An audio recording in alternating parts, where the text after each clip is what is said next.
మంటలనే వెన్నెలగా మార్చును కదా. గాలికి గంధము పూయడమే పూలకు తెలిసిన ప్రేమ సుధా. రాలిన పూల జ్ఞాపకమే కాలము చదివే ప్రేమ కథ.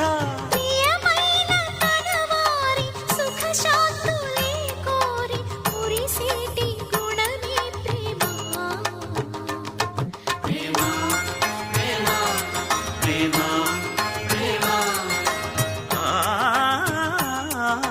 హృదయమనే కోవెల తలుపులు తెరిచే తాళం ప్రేమ.